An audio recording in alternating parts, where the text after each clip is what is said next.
Hey everyone, and welcome to another deep dive. Yeah. Today we're taking a closer look at Thailand's real estate market. Oh, yeah. A market that's really changing in some pretty fascinating ways. Yeah, for sure. And we've got some great reports here from Proud Real Estate Killick that really highlight Yeah. these these really dynamic shifts that are happening. Yeah, absolutely. So we're going to be diving into how people are living, working, and even aging in Thailand, and how these changes are impacting the real estate scene there. Yeah, it's exciting stuff. It's not just about the buildings themselves. Yeah. It's about a whole, $2 trillion market responding to some really powerful forces. Wow. And particularly Thailand's demographics are changing rapidly. Yeah, and that's one of the things that really stood out to me in these reports. They highlight three key trends that we're going to talk about today. Okay. First, we've got families making home buying decisions together across multiple generations. Yeah, it's a big one. Yeah, then there's the rise of this semi-retirement lifestyle. Interesting. And this really interesting fusion of residential and hospitality spaces. Yeah, and each trend is fascinating on its own. Right. But what's really striking is how they're all intertwined. Yeah. And driven by this major demographic shift. Okay. Thailand's aging population. Got it.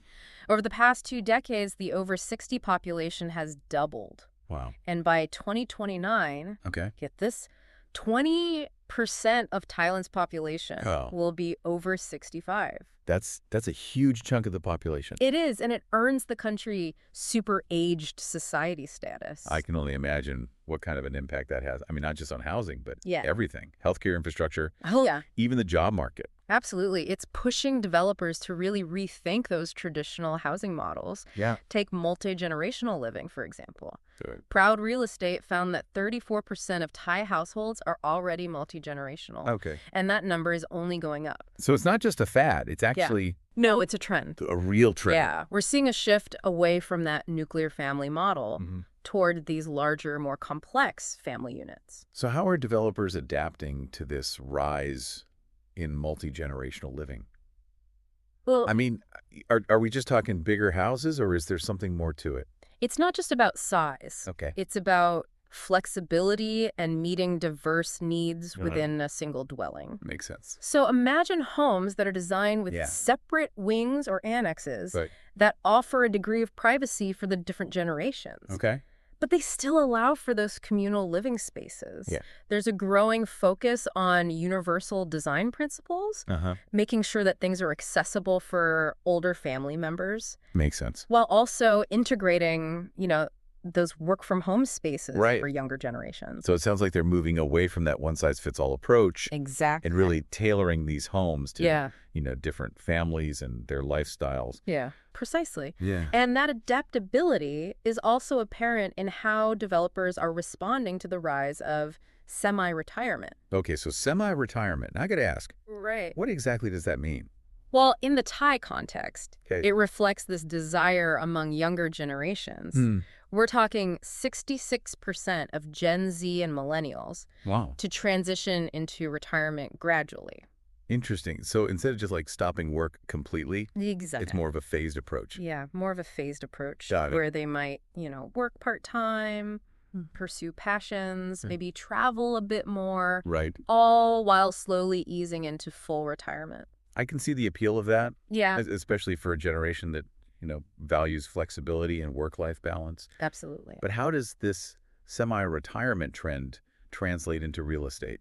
Well, it's prompting developers to create spaces Okay. that blur the lines between work and leisure.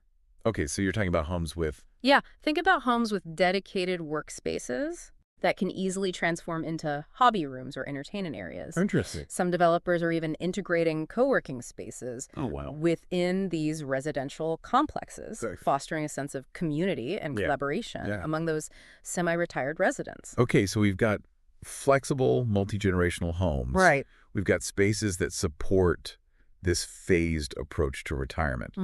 Now, tell me more about this intersection of hospitality and residential spaces. Okay. What's driving that trend? It's a bit of a paradox, actually. Okay. While Overall, housing demand in Thailand might be slowing down. Okay. Land prices in prime areas, Yeah. especially in Bangkok, are on the rise. Interesting. And this is largely being driven by international buyers Okay. who are scooping up these properties, not necessarily as primary residences, Right. but as these luxurious semi-vacation homes. Well, it's like having a permanent getaway spot. Exactly. You can enjoy, the comforts of home, but with all the amenities and services of like a high-end resort. Exactly. And developers are responding with these mixed-use projects that blend residential living with those resort-style amenities. I'm picturing myself by a pool somewhere. Right. A tropical drink. Exactly. Take VHA Ha Hua Hin, for example. Right. It's a development that offers stunning ocean views, Right. top-notch concierge services, Wow. and a lifestyle that feels like a permanent vacation. Okay. Yeah. That sounds amazing. But it does make you wonder, Yeah. how does this demand for these luxury semi-vacation homes impact affordability for, the average Thai citizen, especially in those prime locations? That's an important question, and it's something we'll definitely delve deeper into. Okay. It's a complex issue with a lot of factors at play. I bet. It's not just about price tags. Right. It's about ensuring a diversity of housing options that cater to different income levels and lifestyle preferences. Yeah. So we've got these three intertwined trends: multi-generational living, semi-retirement, and the rise of semi-vacation homes, all reshaping the Thai real estate landscape. It is. And it seems like developers are really having to think outside the box here. They are. To create spaces that, respond to these evolving needs and aspirations. That's right. But I want to know how these trends are actually playing out on the ground. That's a great point. Let's take a closer look at some specific examples of how these trends are being translated into real-world developments. Okay. And perhaps we should start with one that's turning heads in Bangkok. Okay. Rom Convent. Rom Convent. That sounds interesting. Tell me more. Well, it's not your typical residential building. Okay. It's a luxury residence that's also a wellness haven. Okay. So blending that high-end living with a focus on holistic health and well-being. Got it. Imagine having access to on-site holistic health facilities, yoga studios, meditation gardens, and even partnerships with top hospitals for integrated medical care. Wow. All within your residential complex. That's next level. It's like a spa retreat meets a luxury condo. Right. Meets a world-class medical facility. That's right. I can see how that would be appealing. Yeah. Especially for those embracing, a more holistic approach to retirement. Yeah. Or for those seeking a lifestyle that really prioritizes well-being. Absolutely. And this blurring of lines between residential living hospitality and healthcare. Yeah. It's a trend that's gaining momentum not just in Thailand, but globally. Interesting. It speaks to this growing desire for spaces that cater to the whole person, not just their basic housing needs. Okay, so we've got multi-generational homes, spaces for semi-retirement, luxury semi-vacation properties, and now wellness-focused residences. Thailand's real estate market is a hotbed of innovation. It is. That's for sure. Yeah. But I'm curious, what are the potential downsides to all of this development? You're right. It can't all be sunshine and ocean views. Exactly. It's crucial to acknowledge that these trends also come with their share of challenges. Okay. And those are important to consider as well. Yeah, I bet. Perhaps we should take a closer look at those in the next part of our deep dive. Let's do that. Stay tuned, folks, because we're about to explore the other side. That's right. Of this real estate revolution. The other side. Welcome back. Before we were marveling at all the innovation in Thailand's real estate market. But let's face it, no revolution comes without its challenges. True. And while these trends are fascinating and respond to real needs, we need to consider the potential downsides, too. Yeah, that's a great point. Especially when it comes to affordability. Right. I mean, all these amazing amenities and luxurious features, it makes you wonder who can actually afford to live in these new developments. You've hit on a crucial point. As developers cater to these evolving lifestyles, integrating things like healthcare facilities and resort-style amenities, the cost of housing inevitably rises. So while those luxury developments might be attracting international buyers in a certain segment of the Thai population, what happens to the average Thai citizen? Right. Especially younger generations just starting out. Are they being priced out of the market? It's a valid concern. And it goes beyond just the sticker price. Okay. Are we prioritizing smaller, more affordable units that cater to, Right. young professionals and families? Yeah. Or are we seeing a shift towards those larger luxury properties aimed at a wealthier demographic? Right. That imbalance could exacerbate existing inequalities. That makes a lot of sense. It's almost like we're witnessing a tale of two markets. Yeah. You've got the luxury market catering to these evolving lifestyles. Yeah. And then fewer and fewer options for everyone else. It's a risk that needs to be carefully managed. And it's not just about the types of units being built either. Okay. Think about location. As prime areas become dominated by these luxury developments, right. What happens to the existing residents? Right. Are they being pushed out due to rising property values and rents? Exactly. And is that leading to a loss of community ties and local culture as neighborhoods become dominated by transient residents or international buyers? These are all very real concerns. Yeah. And they highlight the need for thoughtful urban planning and responsible development practices. Okay. It's about striking a balance between catering to evolving lifestyles and preserving the social and economic fabric of communities. Just like walking a tightrope. It is. You've got these exciting innovations in housing design, Yeah. but you also have to consider the potential social and economic consequences. It sounds like quite a dilemma. It is. But recognizing the potential downsides is the first step towards mitigating them. Okay. And it's important to remember that these challenges also present opportunities. Oh, that's interesting. How so? Well, take the construction boom fueled by these new developments. Okay. Think about the number of jobs created: architects, engineers, construction workers, property managers. Right. The real estate sector is a significant economic driver. So it's not just about creating new living spaces, it's also about stimulating economic growth. Yeah. And providing job opportunities. Exactly. And let's not forget the potential benefits for older adults. Yeah, that's true. As Thailand's population ages, we need housing options that cater to their specific needs. Right.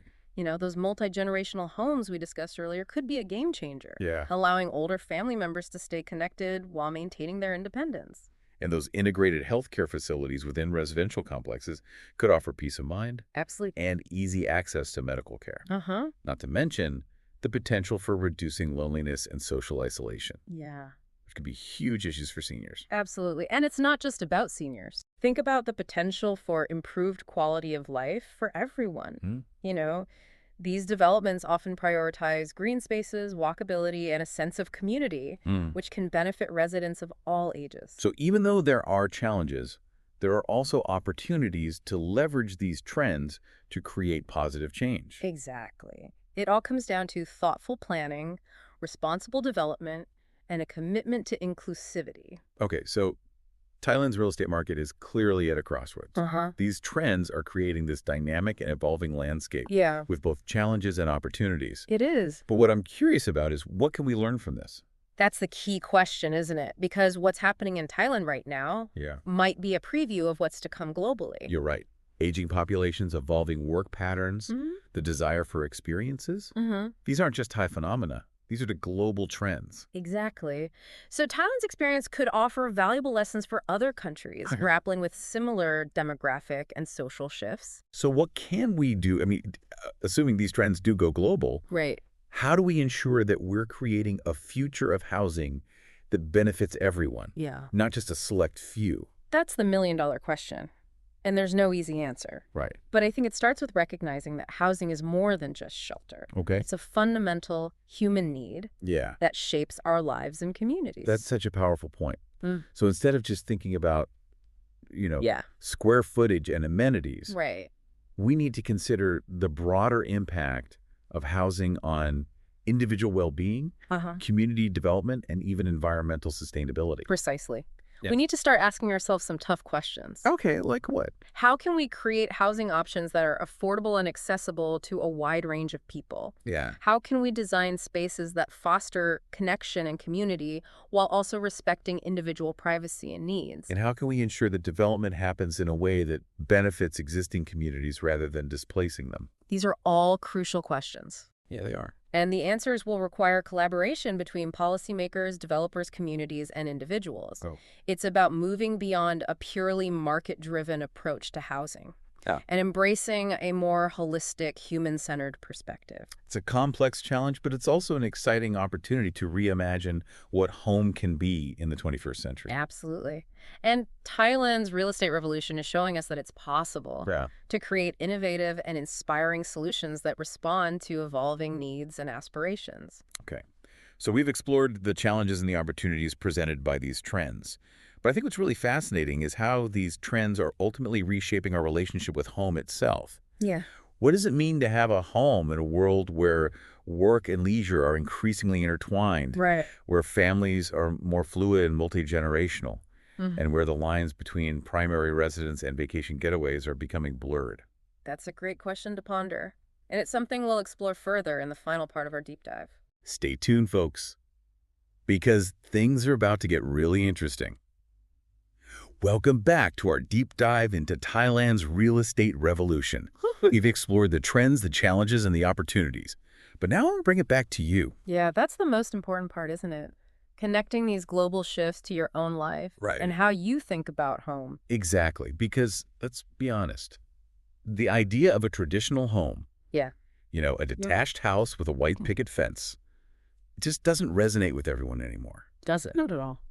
Especially when you consider the trends we've been discussing. Multi-generational families, remote work, the desire for flexibility and experiences. It's prompting us to redefine what home means and how it functions in our lives. So let's break it down. What are some of the ways that our concept of home is evolving? What does a 21st century home look like? Well, for one, it's becoming more fluid. Those lines between primary residence and vacation getaways are blurring, as we see with the rise of these semi-vacation homes. Imagine a world where you might have a home base, but you also have access to other properties. Maybe a beachfront condo in Thailand or a mountain cabin in Switzerland that you can escape to for weeks or even months at a time. That's the digital nomad dream. It is. Work from anywhere, live anywhere, experience everything. But what about, for those of us who aren't jet-setting around the globe, how are these trends impacting the concept of home closer to home? Even without international travel, we're seeing a shift towards more flexible living arrangements. Multi-generational homes, for example. They challenge that traditional notion of the nuclear family living under one roof. They offer a way for extended families to come together, share resources, and provide support for one another. It's like a modern take on the traditional village, where multiple generations lived in close proximity and relied on each other for support. Absolutely. There's something quite heartwarming about that. There is, and it's not just about families either. Think about the rise of co-living spaces, where individuals or small groups share a larger dwelling, often with communal areas for cooking, dining, and socializing. It's a way to combat loneliness and isolation, especially in urban areas where people can feel disconnected despite being surrounded by others. So home is becoming less about physical structure and more about, I think so, the community and connections it fosters. Precisely. And technology is playing a role too. Okay. How so? Smart home technology allows us to customize our living spaces to meet our individual needs and preferences. We can control the lighting, temperature, security, even our entertainment systems, all at our fingertips. It's like our homes are becoming extensions of ourselves, reflecting our personalities and lifestyles in ways that were never before possible. That's right. But with all this customization and flexibility, does the concept of home lose its sense of permanence or stability? That's an interesting question. I think it depends on your perspective. For some, this fluidity and adaptability might feel liberating, allowing them to create a living environment that truly reflects who they are and how they want to live. For others, it might feel unsettling, like the ground is constantly shifting beneath their feet. It seems like there's no one-size-fits-all answer anymore. Not anymore. What home means is becoming increasingly personal and subjective. Exactly. And that's why it's so fascinating to explore these trends and consider how they might influence our own lives and choices. So as we wrap up our deep dive into Thailand's real estate revolution, I want to leave you with this. What does home mean to you? Think about it. How do these trends resonate with your own values and aspirations? And how might you envision your own living environment evolving in the years to come? It's a conversation worth having. whether you're a seasoned real estate investor or simply someone who's curious about the future of how we live. Thanks for joining us on this deep dive. And until next time, keep exploring and keep asking those big questions.